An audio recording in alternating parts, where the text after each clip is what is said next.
ladies and gentlemen, the President of the United States.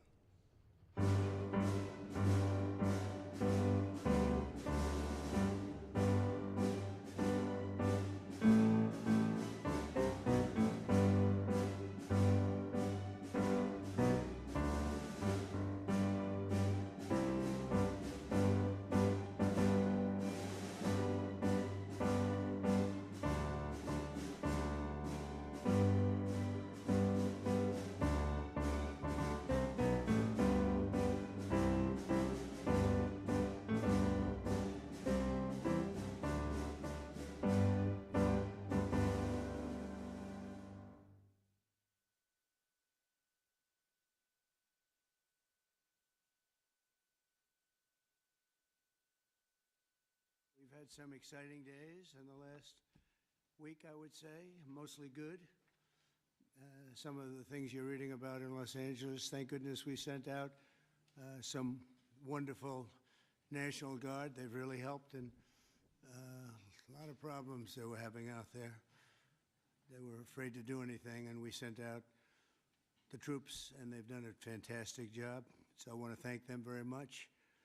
I also want to thank you for being here as we discuss one of the most exciting parts of the One Big Beautiful Bill.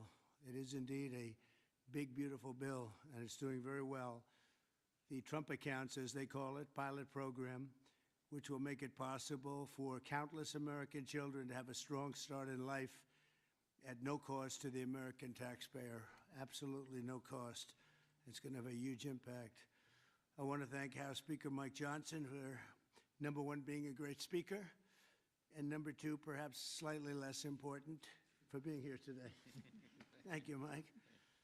Along with Chairman Jason Smith, who's fantastic, and Representatives French Hill, August Pfluger, Blake Moore, Rob Bresnahan, and Frank Lucas. Thank you all, fellas. Thank you very much. We appreciate it very much. Thanks as well to many top business leaders from Invest America, CEO, Council. It's been a wonderful council. They've come up with some fantastic ideas. We're putting them into use. They're really the greatest business minds we have today. These men and women lead large, successful companies, and they're committed to contributing millions of dollars to the Trump account. And it's really, it's going to be something incredible for children and for their employees in many cases.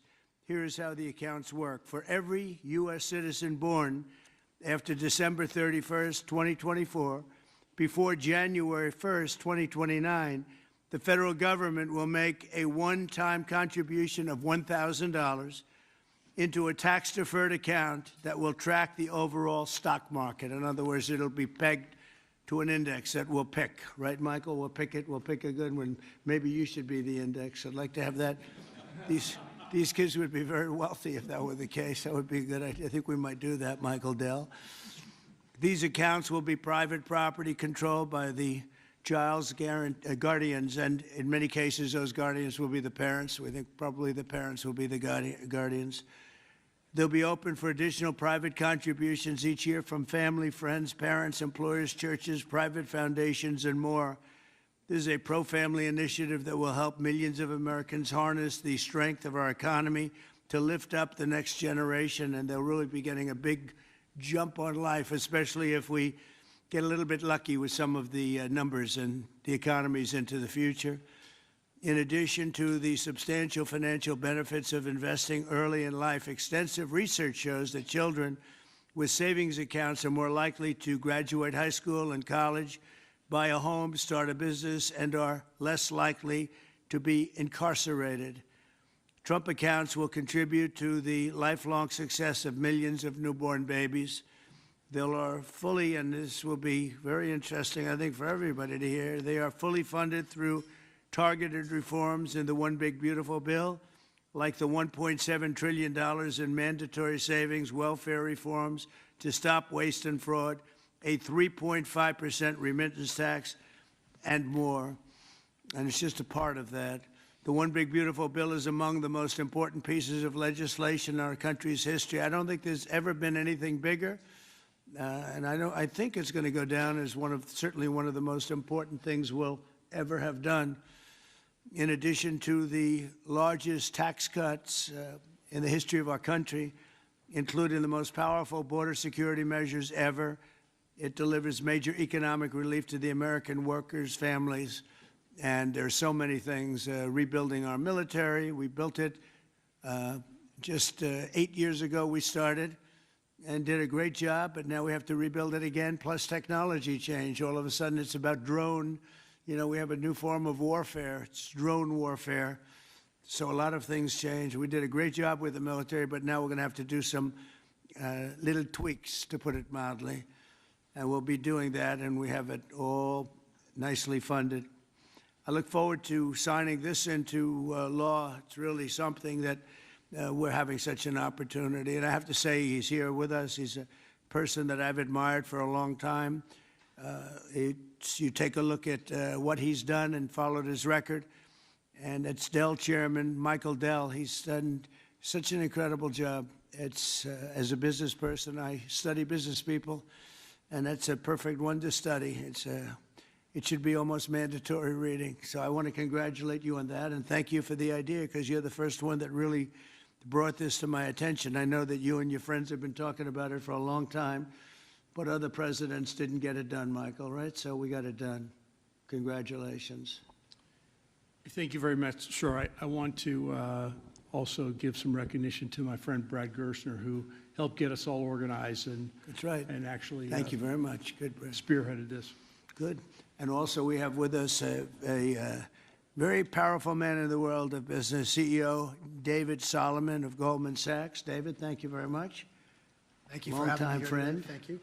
Thank you very much. Uber CEO Dara Khosrowshahi. Where is Khosrowshahi? Right here. Where? Thank you very much. That's a hell of a name, but you've done a hell of a job. So that's appropriate. And also, again, Chairman Smith for doing such a job. Nobody knows taxes better than Chairman Smith. When we have a problem, Mike, we go to see Chairman Smith, right? So I want to thank you very much, Dara and Chairman Smith. I appreciate it. So I'd like to begin by asking Speaker Johnson to say a few words, and I think then we're going to go to Michael Dell, David Solomon, we're going to go to Dara, and then to Chairman Smith. Thank you very much.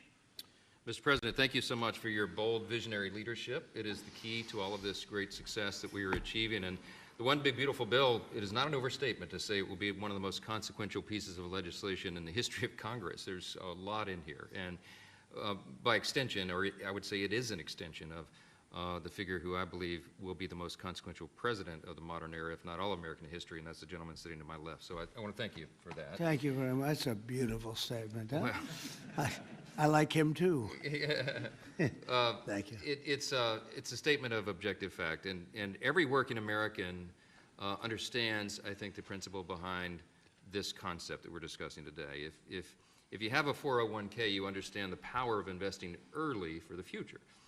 Trump accounts take that same principle, and they apply it from the very beginning of Americans' lives. It's a pretty simple concept. The families that opt in will receive a one-time payment of $1,000 to a Trump account that parents can contribute to. It's a bold, transformative policy that gives every eligible American child a financial head start from day one. Republicans are proud to be the party, we always have been, that supports life and families and prosperity and opportunity. And Trump accounts are all about setting up the next generation for success. For future Americans, this early investment could really be the game changer. It could be a difference. It could pave the way for paying their way through college or buying their first home or starting a business, even when they're young. So even $1,000 at birth will put these Americans in a better position than over half of American adults who sadly have no retirement savings at all. So this would be a remedy to that great problem. And it will encourage the free market. It will encourage investment and understanding of capitalism. All these things that we want to foster among the American people so that the economy and individual lives can flourish. Of course, none of this happens unless we pass our One Big Beautiful Bill through Congress. And we have at stake the largest tax increase in American history if we fail to deliver. And we will not have this rocket fuel to the U.S. economy, and that's why this is so very important. Passing this pro-growth legislation will help every single American, from Trump accounts, this is one of the components of it, to eliminating taxes on tips and overtime, to reducing red tape on Main Street. And the One Big Beautiful Bill is going to drive prosperity. It's going to create jobs across the country. It will make all boats rise. Wages will go up. Job participation levels will go up. We'll have more opportunity, more economic opportunity for more people. So you can climb up that ladder to the next step. The typical family with 2 children is going to see their take-home pay increase by up to $13,300 a year. That's real money to real people. This legislation is geared for hardworking Americans, and it is going to help everybody. And we are excited to deliver it. It can't happen soon enough. We are very close now to that finish line. After about 14 months worth of work that's gone into this, we're excited that we're almost there. Mr. President, thanks again for your leadership, to all the great leaders around this table for all that they invest to our economy and our country and its government. And I will, as we say in the House, I'll yield back. Thank you very much, Mike. I appreciate it. And again, for a great job. Thank you very much. Michael, please. Thank you so much, Mr. President. I believe this is an incredible moment for all of us here today, and it's wonderful to be with some of the leaders of the most successful companies in the world as we come together to invest in the future of our country. We see the Invest America Act and the establishment of these Trump accounts as a simple yet powerful way to transform lives. Decades of research have shown that giving children a financial head start profoundly impacts their long-term success. With these accounts, children will be much more likely to graduate from college, to start a business, to buy a home, and achieve lifelong financial stability. Dell Technologies is proud to be one of the very first companies to support the Invest America Act, a bill that provides every child with a $1,000 seed investment account at birth. This is a straightforward step with enduring benefits. Following your inspiring lead, Mr. President, Dell Technologies will match the government's contributions, dollar for every child born to a Dell team member. This isn't just a new benefit. This is an investment in our people, their families, our communities, and America's future. And it embodies our core belief that opportunity should begin at birth. My wife, Susan, and I, also through our family foundation, have been closely studying the Invest America Act. And assuming that it becomes law, we expect to make a very significant gift. We view this initiative as a powerful platform for philanthropic innovation aimed at helping children thrive wherever they come from, particularly those families who have been historically left behind. Mr. President, you articulated it perfectly. These Invest America accounts will give every new American child a genuine opportunity to participate in history's greatest engine of economic growth, the American economy. The funds in these accounts invested in American enterprise and innovation will grow over time into substantial nest eggs, providing support for education, home ownership, and starting families. The ability of families, friends, benefactors, and employers to match the government's generosity amplifies the life-changing potential of this initiative. Thank you, Mr. President, for your visionary leadership on this critical issue.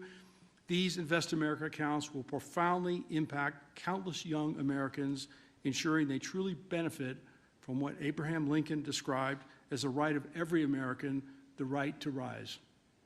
Thank you. Thank you very much, Michael. And we really have come a long way since you came to see me about 6 months ago with your beautiful wife. We had a nice talk. I said, that sounds pretty good. Let's think about that.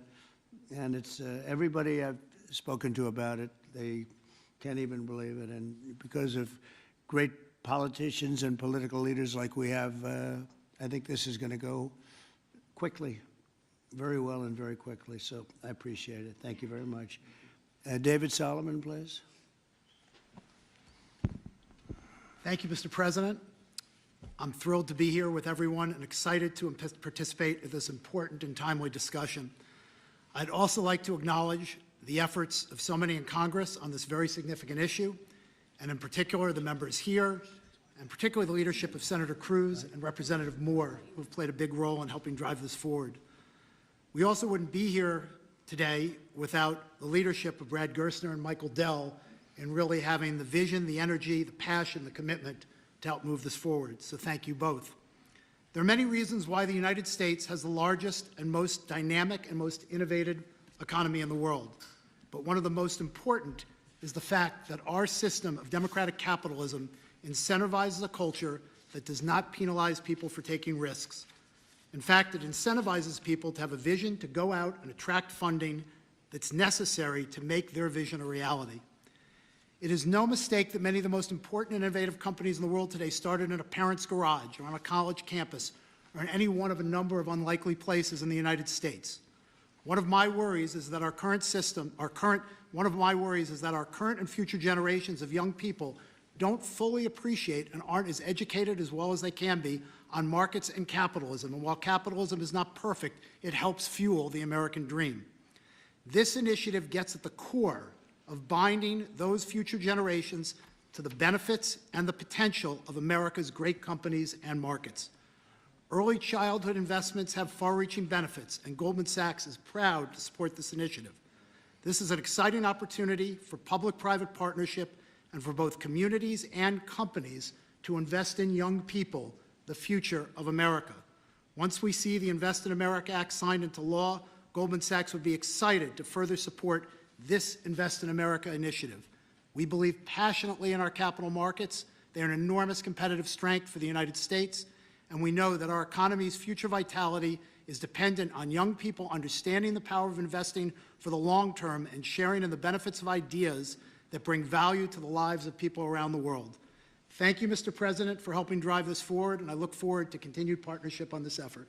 Thank you very much, David. Dara, please. Thank you. Good afternoon, everyone. Thank you, Mr. President, for hosting us here today. It's an incredible honor to be here in a place that symbolizes the very opportunity that has defined my life. Thank you, Brad. Thank you, Michael, for your vision. We all strive to build something that lasts, and the Invest in America Act is a legacy that is going to last for generations. President Trump, thank you for your leadership. Your support is going to turn this powerful idea into a powerful reality for millions of young Americans. Now, I was 9 years old when I came to this country. My family arrived in America having fled the Iranian Revolution. We had lost everything that we had built. But we gained something far more valuable here. We gained a chance to rebuild again. We had a close-knit family, we had access to world-class education, and we had the one thing that fuels every American dream, and that's hope. So what if we could bottle up that hope? What if we could give that same power of hope, real, tangible hope, that comes from having a stake in your own future and a stake in the best companies in the world, to every single child that's born in this country? That's the promise of the Invest America Act. It's not just an account, it's a launch pad. It puts the unstoppable engine of compounding to work for our kids, building a future for them from day one. This mission is personal to me, and it's core to us at Uber. Every day we see people using our platform to create opportunities for themselves, to save for a home, to pay for tuition, to build their own American dream one trip at a time. And that's why Uber is so proud to support this bill, which also includes benefits for millions of Uber drivers and couriers in the form of no tax on tips. Mr. President, our earners are grateful for your support. Thank you very much. Right? What a great job. You know, when you think we're doing a lot of work on Iran right now, and Yes. I see that what you just said, you came here and Absolutely. they took it all away from you, and you started, and you've become one of the biggest anywhere in the world. What a great story that is. Thank you very much, Mr. President. Congratulations. And we wish you Amazing. all the success there. Thank you very much. We'll need it. We're going to need it for that. That's it. They're tough negotiators. They're great negotiators. Yes. Among the best. Look at Yes. you. Thank you very much. Thank you. Appreciate it, Dara. Jason, please. Thank you, Mr. President. I want to first start off by thanking you for your leadership, your vision, your commitment to workers and families throughout this country. The One Big Beautiful Bill would not have been possible without you. And it delivers the largest tax cut in U.S. history, the largest mandatory spending cuts in U.S. history, the most significant welfare reforms in U.S. history, and the largest one-time investment in border security. So it's things to be extremely proud about. Representing Southeast Missouri, I'm extremely proud about how you're delivering for working families.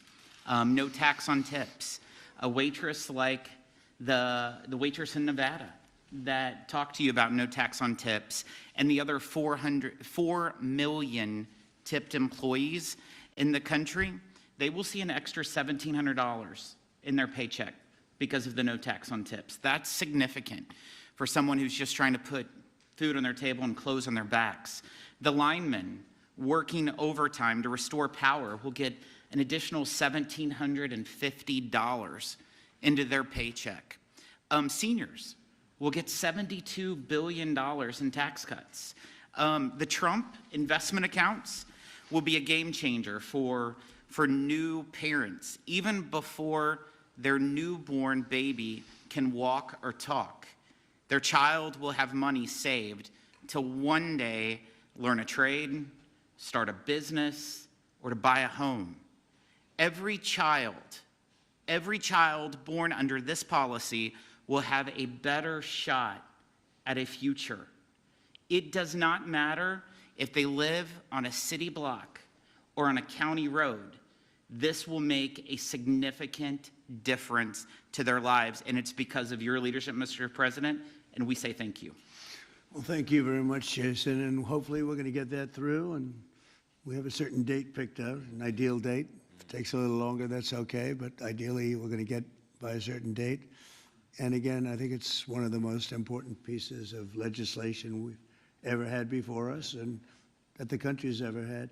I'd like to ask, if I might, Brad Gerstner, one of the most successful people in our country. I'm a friend of Michael very much, and Michael has great respect. And if you don't mind, Brad, I'd like to say a few words, please. Thank you. Well, first, it's a great honor and privilege to be here. We wouldn't be here without your leadership. And for me personally, to be here with my son, Lincoln Gerstner, happens to be named after the gentleman over your right shoulder. Where's Lincoln? Well, he's good looking. He's much better looking than you. What happened? You know, hey, we all want our kids to be better than ourselves.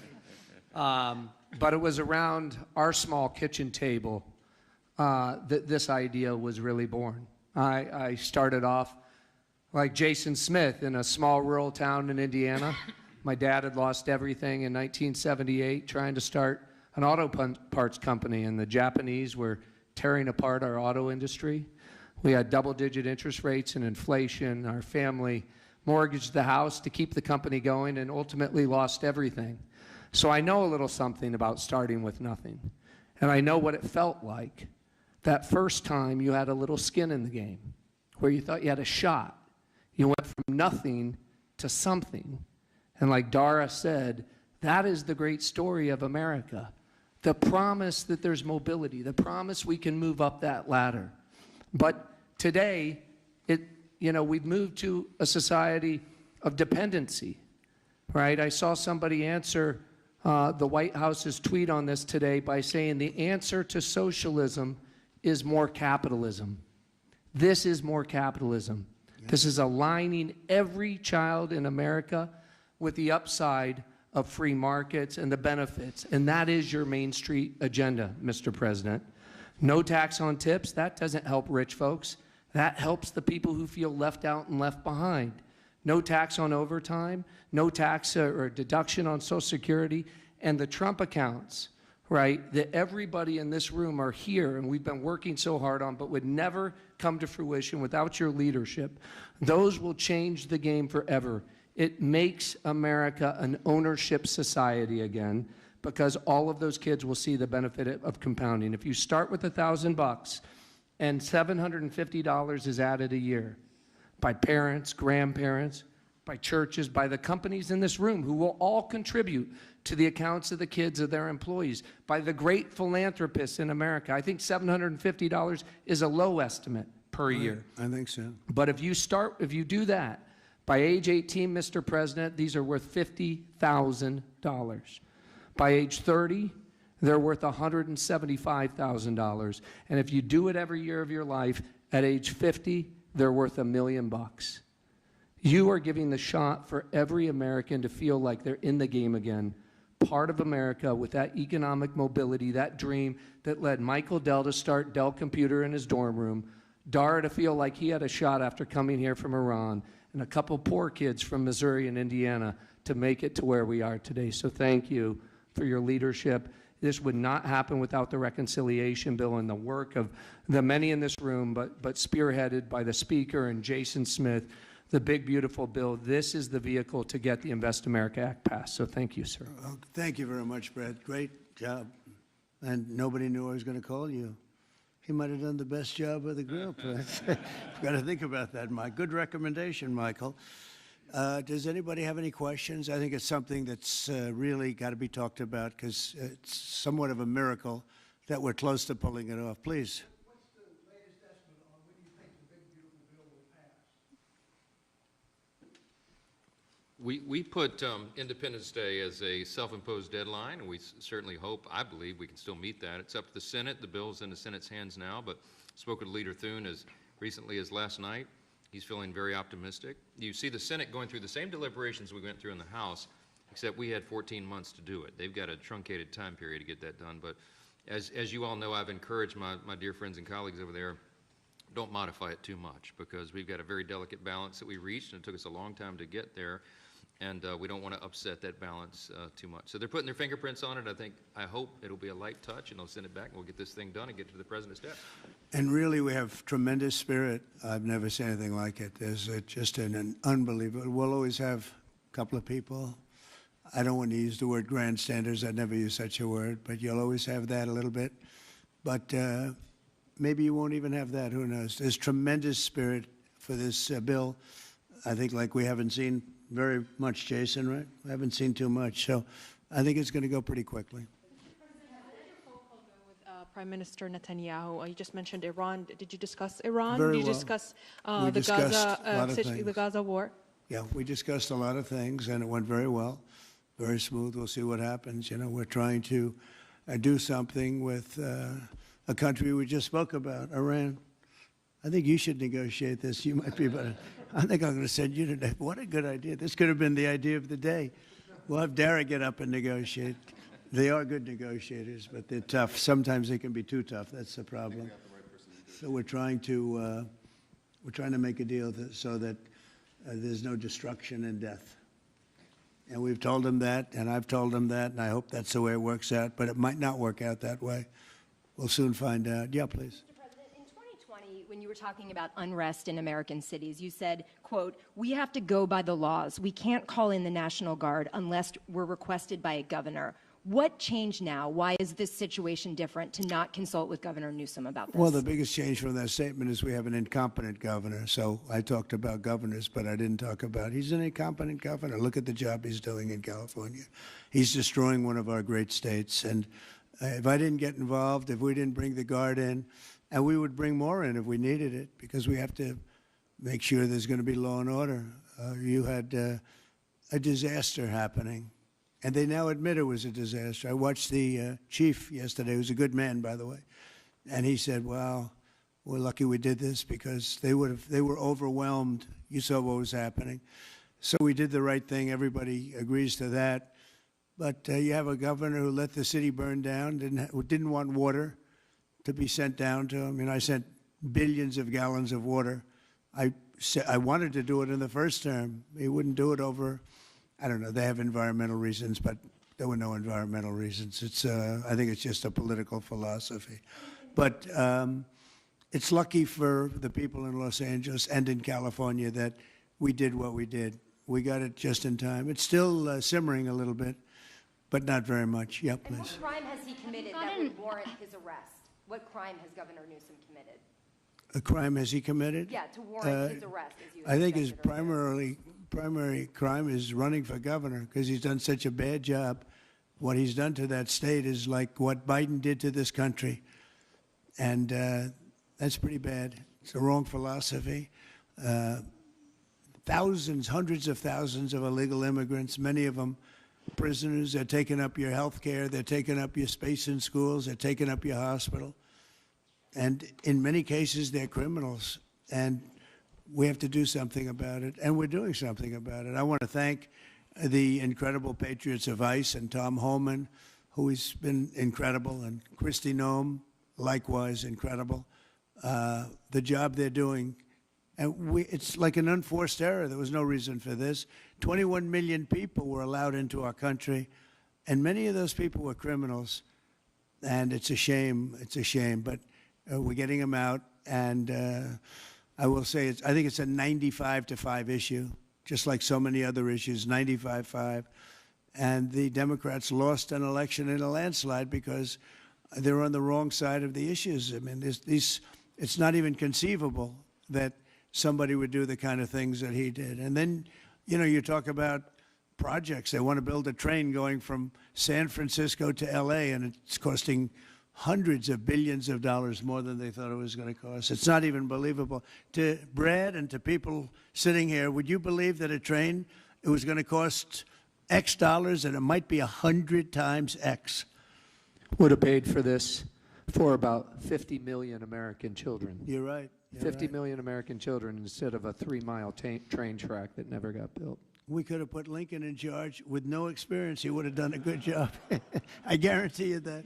All right, please, Peter. Mr. President, have you gotten an update from your negotiating? Thank you, President Trump. So it seems like Gavin Newsom likes the attention that he's getting right now from you. I do. Yeah, I think it seems like he does. If you look at recent history, somebody who was running for president, you, who got arrested and had a mugshot, you could make the argument that politically that wound up helping you. Are you worried at all at this moment that talking about him getting arrested could be helpful to his political prospects? Because a lot of people think he wants to be sitting right where you are. Well, in my case, it was a witch hunt, and everybody knew it. And I was able to explain that during the process. Otherwise, I wouldn't be sitting here right now. And it was a total witch hunt. It's proven to be a witch hunt, and you see what's happened. In his case, it really is very obvious. You look at what's happened between the fires, I could name 10 things right now. We talk about the trains. We talk about all of the costs in California. You talk about all of the people that are flowing in, destroying life for everyone else. So no, I don't think it's going to help him. I think it's actually very bad for him. And right around the time that we were walking in here, the governor and the state attorney general said that they're going to sue you for sending the National Guard in. They're saying there's no invasion, there's no rebellion. The president is trying to manufacture chaos and crisis on the ground for his own political ends. Federalizing the California National Guard is an abuse of the president's authority under law. Well, you know, it's interesting. You watched the same clips as I did. Cars burning all over the place, people rioting. And by the way, we stopped it. We were able to make it much better, but it still looked pretty bad. And in watching clips last night, people were saying this is really a big problem. And until we went in, if we didn't do the job, that place would be burning down just like the houses burned down.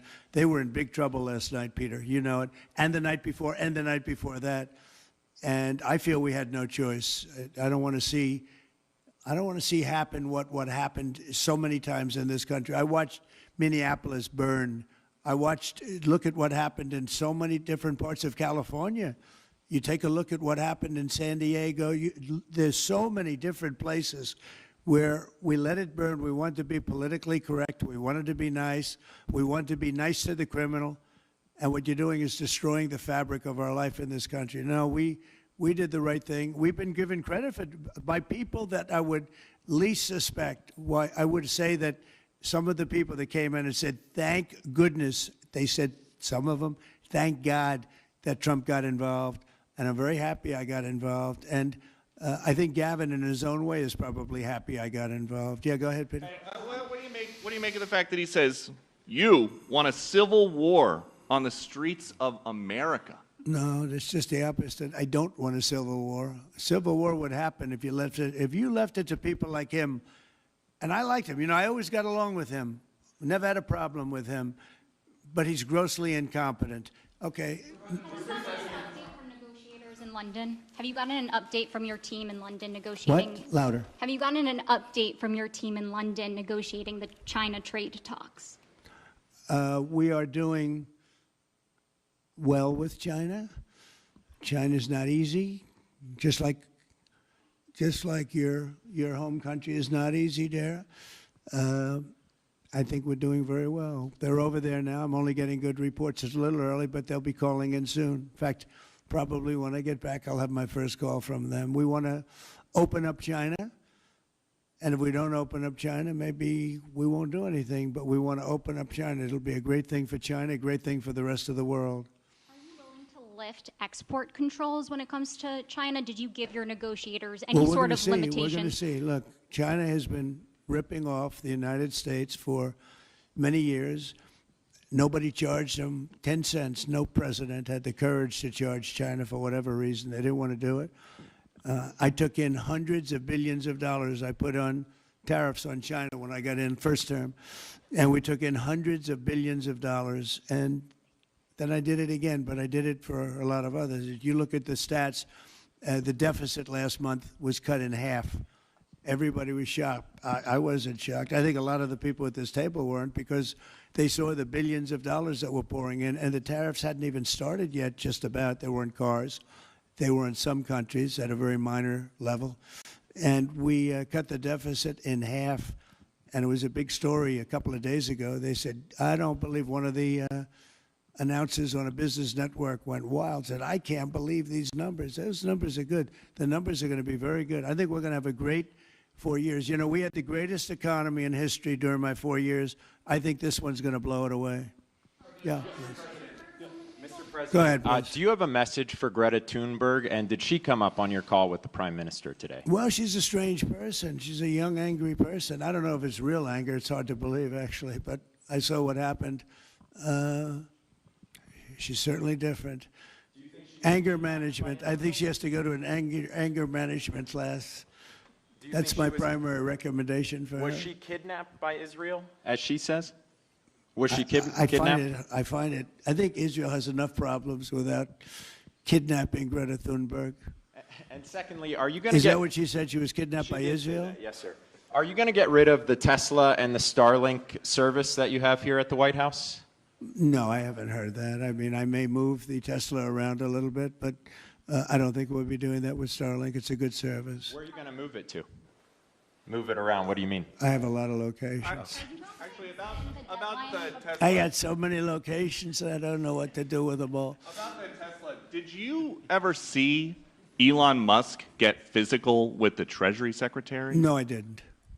And I tried to They ask... did have an argument, but I didn't see it. I didn't see a lot of physicality there. And there was this New York Times report that he did not want to talk about, Elon Musk, that alleged that he, towards the end of his time in the White House, was blurring the lines between recreational use of drugs and medicinal. Do you think he ever had drugs here at the White House? I really don't know. I don't think so. I hope not. Look, I wish him well. You understand. We had a good relationship, and I just wish him well.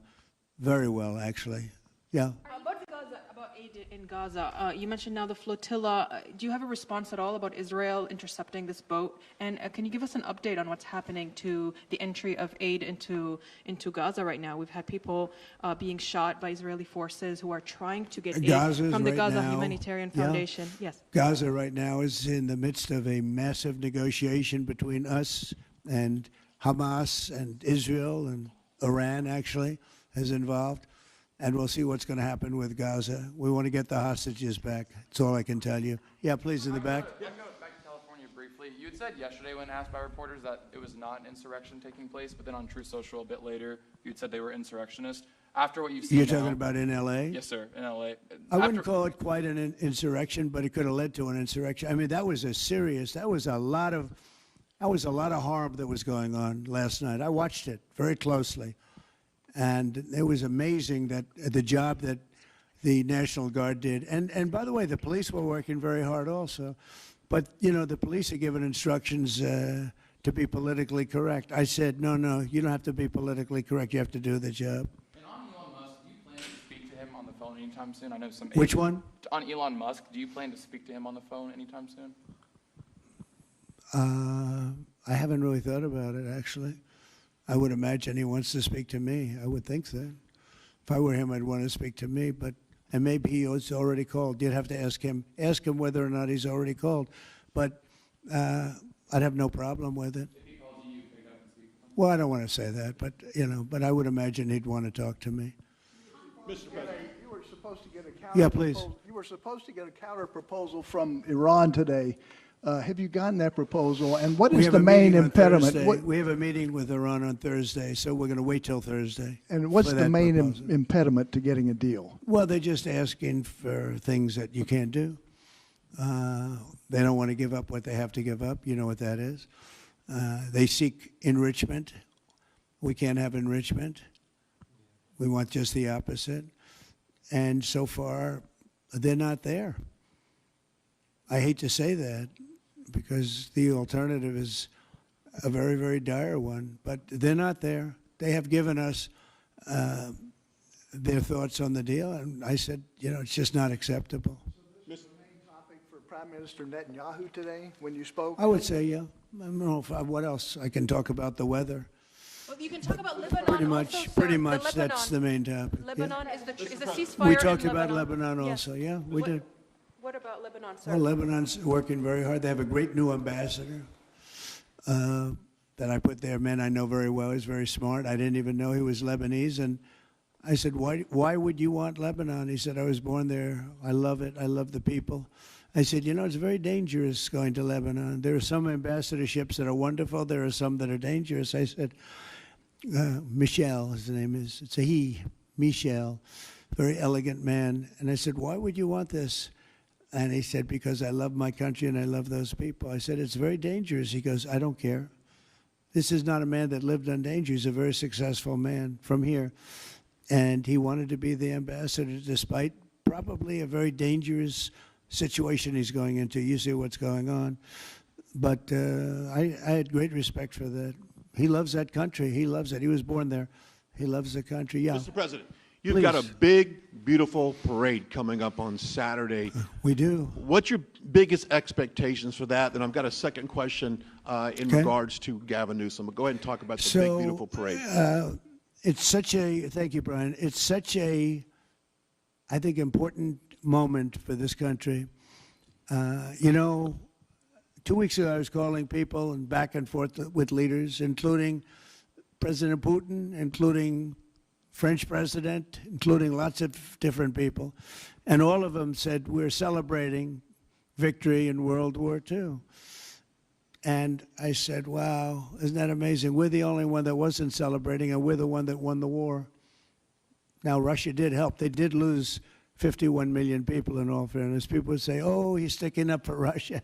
No, they lost 51 million people. And, you know, can't forget that. But France was celebrating. And, as you know, Hitler made a speech at the Eiffel Tower. But when I spoke to President Macron, he said, oh, we are celebrating the great victory of World War II. And I think that's great that he was doing it. But we're the one that won it, and we weren't celebrating. I said to myself, you know, isn't that crazy? And I think it's time for us to celebrate a little bit. You know, we've had a lot of victories. We won 2 world wars, and then we go out and change the name of the forts where we won the wars. You go out, we win world wars from Fort Robert E. Lee, from Fort Bragg, from all the different forts. And what do? We change the name of the forts because we want to be politically correct. So a lot of them were changing back. You probably noticed Fort Bragg and others. But I think it's a time to celebrate our military. You know, we've rebuilt our military largely. Little low on ammunition. That's because it goes out very fast to other countries, one in particular. But we'll get that back very quickly. But we have a military the likes of which nobody has. Nobody comes close. We have the best equipment in the world. We make the best equipment in the world. There's no military like our military. We showed that with ISIS. I was told by the television generals it would take 4 years to win, and we did it in 3 weeks. And it was headed by General Raisin Kane, who's now the chairman of the Joint Chiefs of Staff. He's great. Just left him. No, I think it's time that we celebrate. And I sort of have to laugh at these people. Well, you know, you're going to spend a lot of money. A lot of that money is being paid for by me and people that make donations. I don't know if you know that. A lot of it won't even come out of the military. I think I can say that, Susie, right? We have people putting up money to do it. Not that it's necessary, because I think it's a great expenditure. We have many tanks. We have all sorts of new ones and very old ones, old from World War I and World War II. It's really a celebration of the Army. So the Army is a year older than the country. So next year we celebrate 250 years, but we're celebrating the Army on Flag Day. And it's not my birthday. It is my birthday, but I'm not celebrating my birthday. I'm celebrating Flag Day. It happens to be the same day, so I take a little heat. But Flag Day is the appropriate date. And we're celebrating 250 years of the Army, a great service. And remember, you know, think of it. We won so much. We won World War I, World War II, so much else. And then we became politically correct. But I can only tell you that I was told that ISIS would take anywhere from 4 to 5 years, and we did it in 3 weeks. You were there, you watched, right? We have the greatest military in the world. Nobody can beat us. As long as we have our right leadership, nobody can beat us. If we have stupid people running it, like you had in Afghanistan, when you look at that, first of all, Afghanistan should have been an easy victory as a war, but we were so sad the way we fought it, so ridiculous. We fight not to win. But we didn't used to be that way. And we're celebrating, because I think the day in Afghanistan was the saddest period of time in the history of our country. That was a Biden mess with bad generals like Milley and others. They were bad. They were incompetent generals. I know all the good ones and the bad ones. We got rid of most of the bad ones.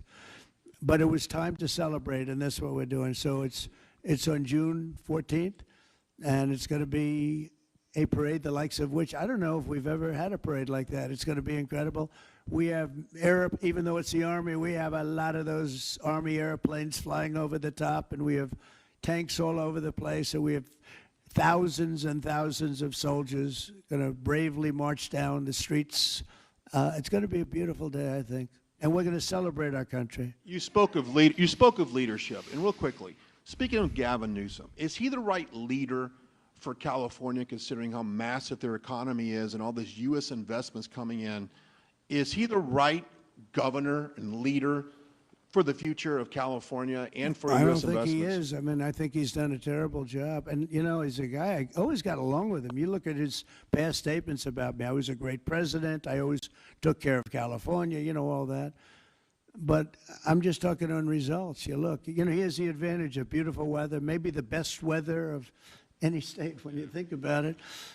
Beautiful weather, beautiful ocean, beautiful everything. You have all the advantages, and he didn't take advantage of that. And he's let people come in by the millions who are overrunning your hospitals, your education system, and your police. Your police are being overrun. Look at what's happened. He should only be happy I sent in the military, because if I didn't send them in, you would have had a problem there, the likes of which we haven't seen in a long time. Yeah, please. Thank you, Brian, very much. On supersonic flight. Supersonic Yes, flight. sir. I know you just signed an executive order on it. Do you want to see a supersonic Air Force One in the next 10 years or so? Oh, well, I don't care too much about that, but I would like to see, you know, if you think about it, flight, the word flight's an interesting word, but it's probably the only category where we've actually gone backwards, because we used to have the Concorde, and we could fly to London, Brad, very quickly and nicely. And today it takes you 2 times and 3 times as long. It's the only thing where we've regressed.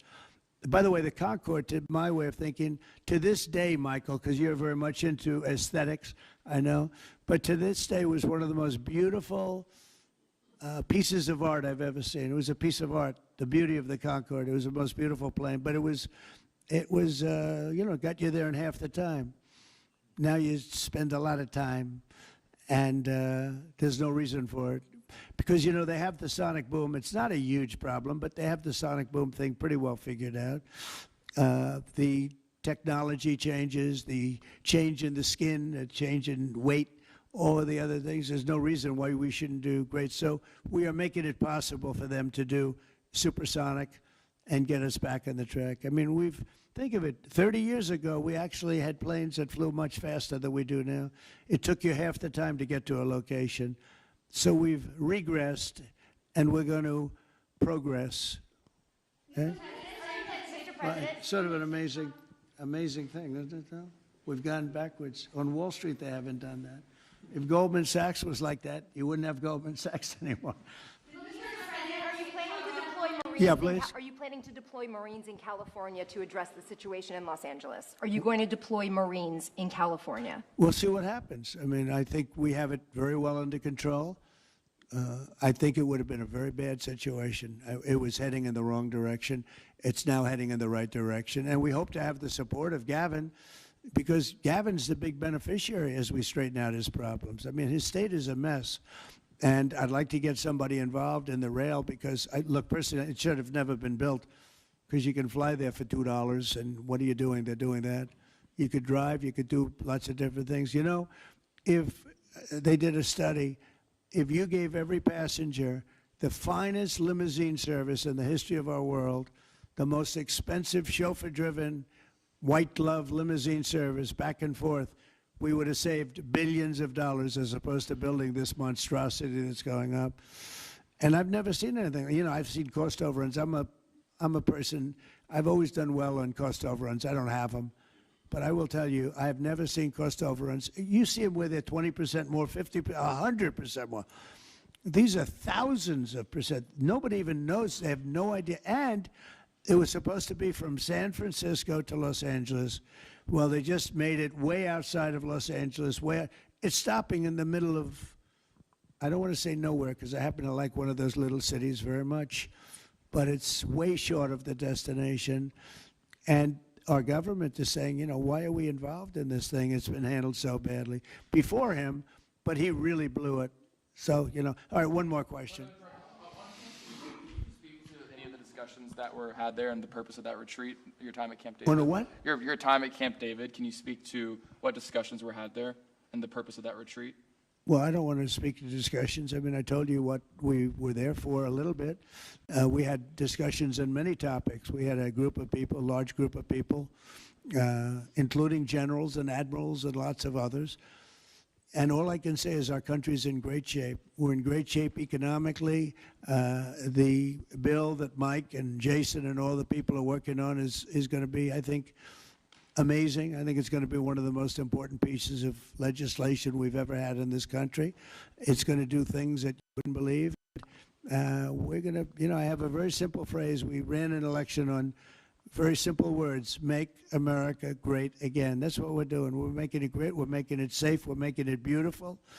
And we're making it very wealthy again. You know, wealth is okay. You need wealth to take care of lots of other people. We have to make our country better. It has to heal from 4 years of abuse. Our country was abused badly by a very incompetent person and a group of people that weren't incompetent, but they were radical left lunatics. And they ran the country with an auto pen. And I hope that law enforcement's looking at that very seriously. That's like a takeover of our country in a certain way, because this guy had no idea what he was doing. You saw that during the debate. You saw that in other cases. I mean, he had no idea. I saw it years ago. By the way, 40 years ago, he had no. He was bad 40 years ago. We're not just talking about. And they always like to say age, but it's not age. I know people 88, 89, 92. Bernie Marcus, who just passed away, was 95. I spoke to him a year before. He was 100%. It's not age. It's something else. But whatever it is, you can't have that in this country. The damage he's done to this country is unbelievable. But the good news is we've got much of it fixed already, and the rest of it will happen. Thank you all very much. Thank you.